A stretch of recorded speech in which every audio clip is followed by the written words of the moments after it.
noches, bienvenidos. Este es el resumen de noticias de la televisión pública, un resumen de noticias de jueves, diría yo, de viernes, dirían otros, pero este es el resumen de noticias, con media hora de información para compartir con ustedes. Lo que nosotros consideramos que ha sido lo más importante, lo que ocurrió en la Argentina y en el mundo, te lo vamos a contar acá como hacemos todas las noches. Y este programa, ustedes saben, tiene una gran columnista de deportes. Es mi compañera, mi amiga Gabriela Previtera.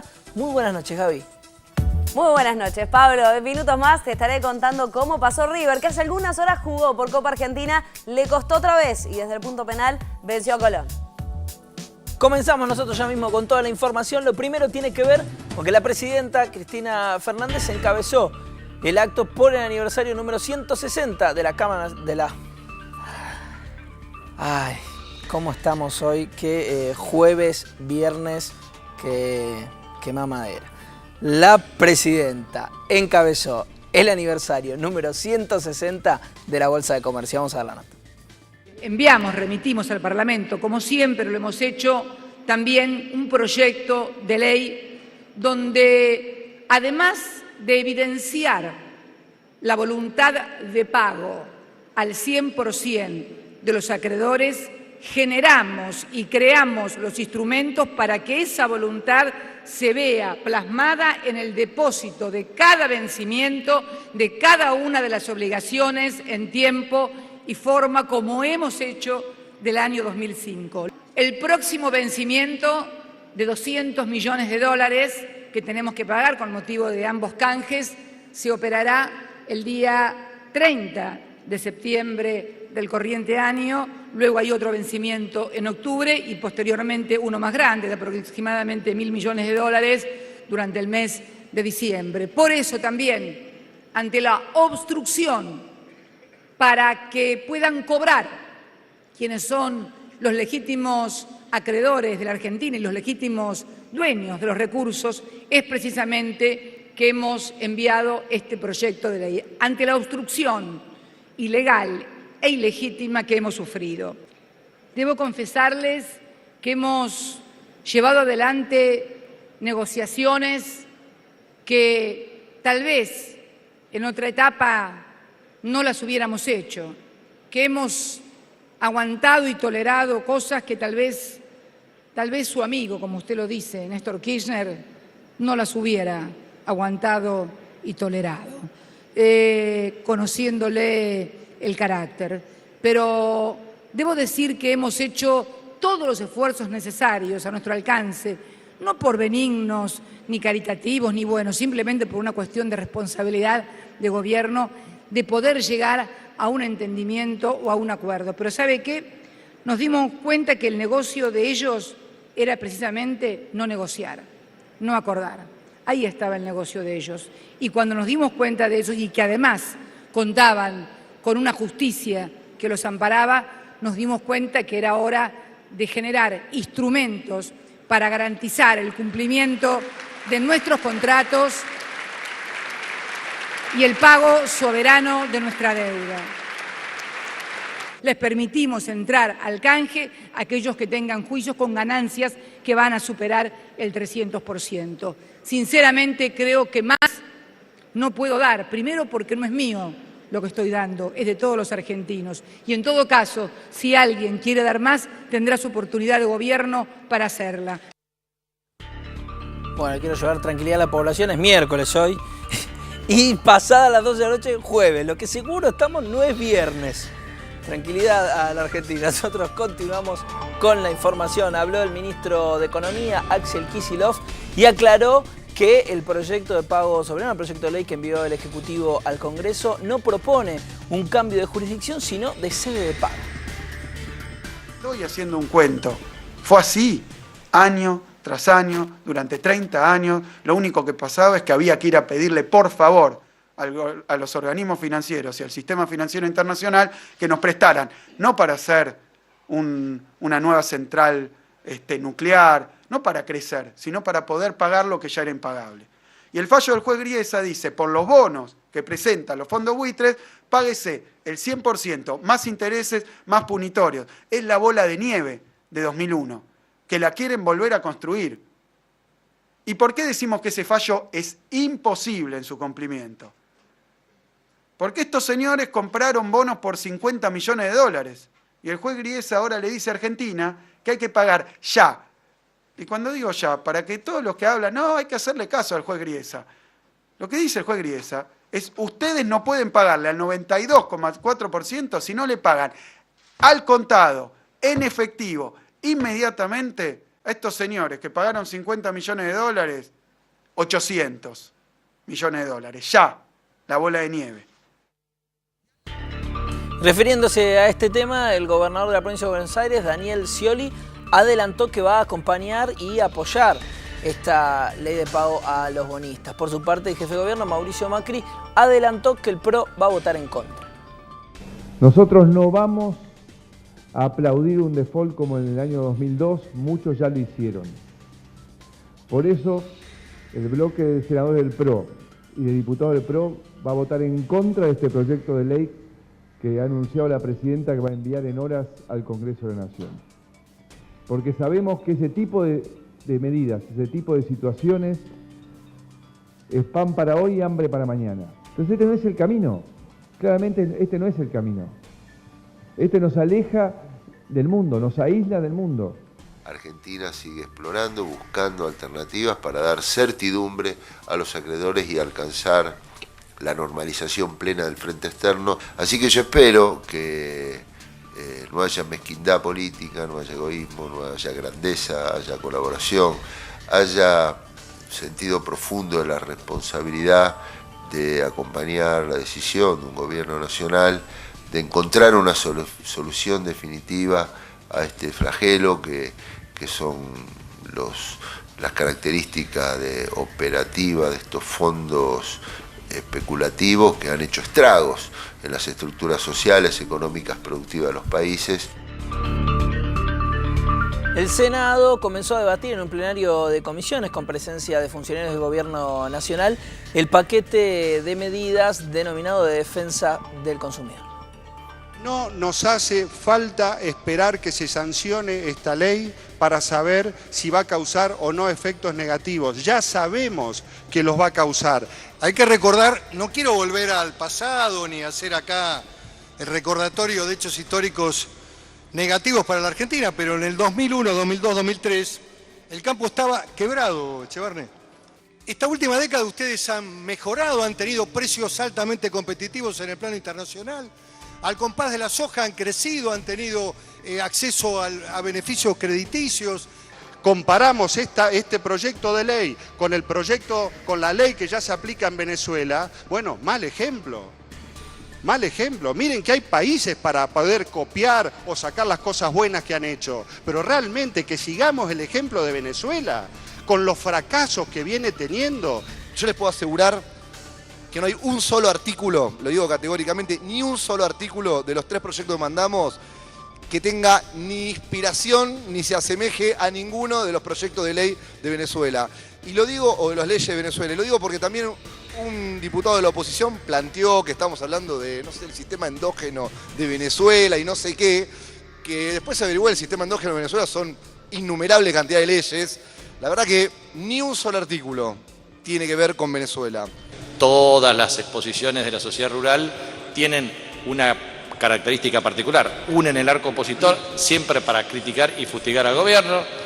Lo hacen también desde la mesa de enlace. Me parece legítima su estrategia, su aspiración política y me parece legítimo que en virtud del escenario próximo electoral puedan participar en elecciones a los efectos de ver la ratificación del electorado desde el punto de vista de la manifestación de voluntad popular a sus políticas. Nos oponemos a la sanción de esta ley, creemos que no es necesaria. Ya hay una ley de defensa del consumidor y ya hay un mecanismo para actuar a través de la justicia para cualquier, infracción a esta ley. Creemos que no es necesario que la Secretaría de Comercio reemplace a la justicia en esto. El señor representante de IDEA, se habla de no vamos a poder recurrir a la justicia. ¿En dónde dice esto los proyectos de ley? Van a fijar todos los precios de la economía. ¿Cómo? ¿En dónde están? ¿Qué artículos estamos hablando? Tenemos nosotros más información en este picado de noticias.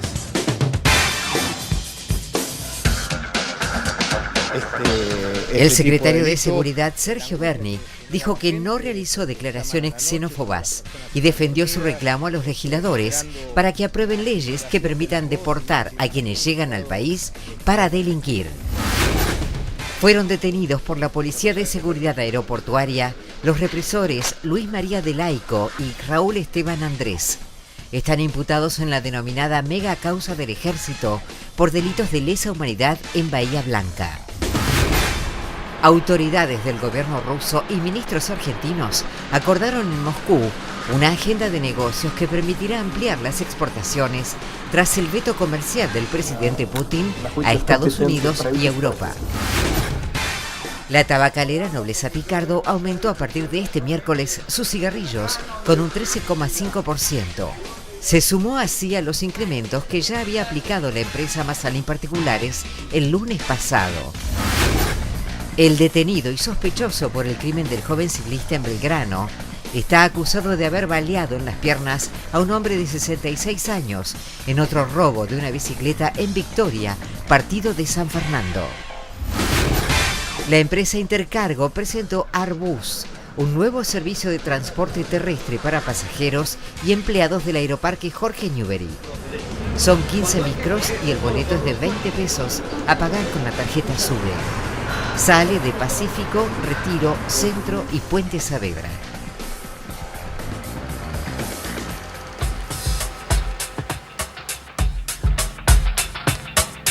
Eduardo Molineo Connor, ex juez de la Corte Suprema e integrante de la mayoría automática durante el gobierno de Carlos Menem, falleció a los 76 años. El ex magistrado, que fue vicepresidente de la Asociación Argentina de Tenis, había sido destituido por el Senado de la Nación a fines de 2003 por mal desempeño de sus funciones en un hecho histórico que no ocurría en la Argentina desde 1947.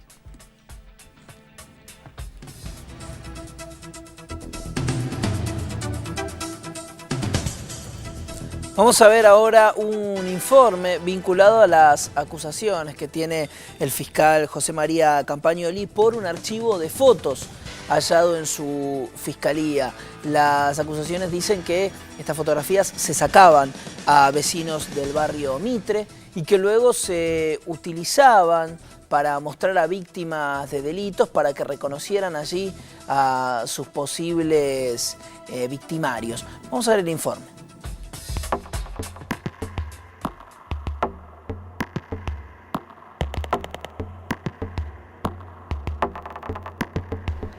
En diciembre del año pasado, el legislador porteño Jorge Tayana y el diputado nacional Leonardo Grosso denunciaron al fiscal José María Campagnoli por mal desempeño, abuso de poder y hostigamiento a los habitantes del barrio Mitre.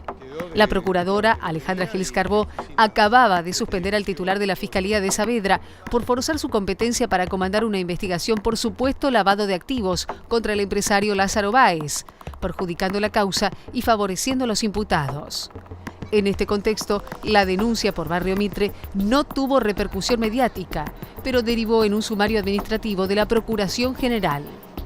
En junio pasado, una fiscalía especializada en violencia institucional convalidó lo que señalaban los vecinos. Campagnoli y sus empleados tenían un álbum de supuestos malvivientes de la zona. En total, había más de 6.500 imágenes de alrededor de 1.500 personas. La sorpresa fue obviamente muy grande cuando empezamos a ver el contenido de ese álbum. Más allá de cierta informalidad propia de un álbum que tiene claramente una característica de clandestino, es una colección clandestina de fotografías, hay algunos datos preocupantes. Hay fotografías de bebés directamente, hay fotografías de niños, de niñas, de adolescentes. ¿Qué edad? Van desde, en un caso es un bebé con muy corta edad y luego la constante es colecciones de chicos de 12, 13 años aproximadamente a 15, 16. No hay modo de usar bien eso es lo concreto, claro. No hay modo de usar.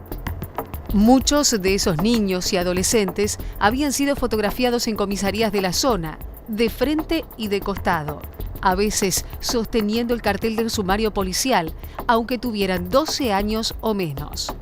Algunos de ellos habían sido detenidos por un hurto menor o acompañando a mayores que delinquieron. Otras tomas los muestran en calles, en plazas públicas. También hay capturas borrosas de cámaras de seguridad. Luego, el personal de la Fiscalía escaneaba las fotos y ponía el nombre completo de la persona al guardar el archivo. Pero también había imágenes de allanamientos de chicos junto a sus parientes, fotografiados sin justificación legal, como les ocurrió a los hijos de esta mujer que prefiere preservar su identidad. Uno de sus hijos tenía solo 10 años. ¿Qué es lo que señalaba la policía cuando vos les advertías que eran menores de edad, que eran tus hijos y que no estaban involucrados en ninguno de los delitos que se los estaba acusando por los cuales se estaba allanando tu casa? Dijeron que venían la orden venían de arriba, que tenían que sacar fotos a la familia y a la casa. Es la única explicación que me dieron. Mucha explicación no me dieron tampoco. ¿Y qué pasó después con esas fotografías? ¿Tenés algún indicio, alguna información respecto a lo que sucedió? Nada.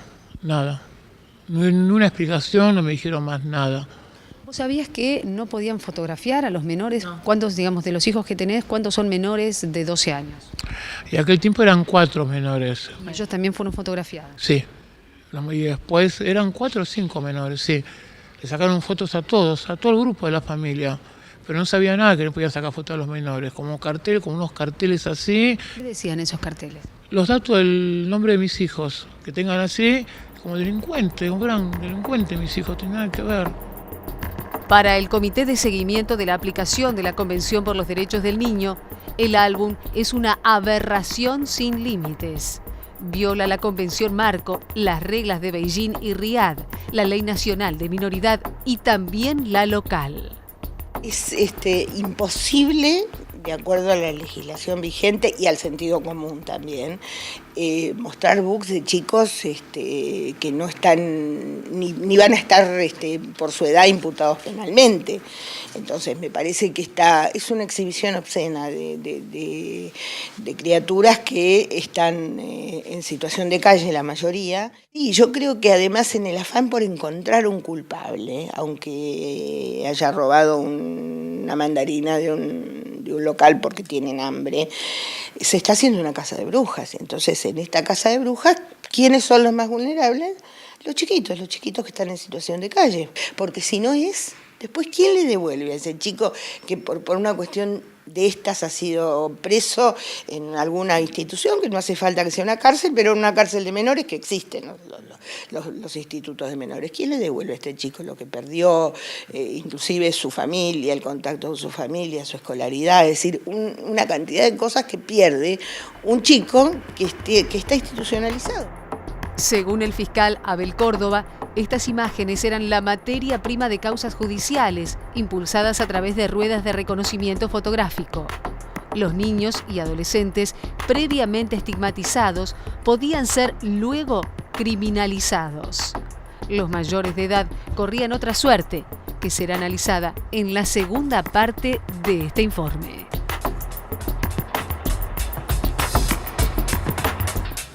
Muy bien. Este es el informe, la primera parte. Lo que hay que aclarar es esto. Esto nada tiene que ver con lo que en su momento fue la suspensión del fiscal Campagnoli, él como fiscal de la causa Lázaro Báez. Esto es otra cosa. Aquí se acusa a la fiscalía, de la cual Campagnoli es el titular, de tener una cantidad de fotografías de vecinos de un barrio que incluyen, además, menores, lo cual viola, como veíamos en el informe, por supuesto, los derechos de los niños y una cantidad de derechos y leyes. Y esto es lo que se investiga y de esto habla el informe. Y se está buscando además la posición y la posición y la opinión del fiscal Campagnoli. Todavía el equipo de Visión 7 que realizó el informe no obtuvo respuesta del fiscal. Hasta aquí el primer bloque del resumen de noticias de la televisión pública. Nos vamos al corte. Cuando volvemos tenemos mucha más información para ustedes. No se vayan.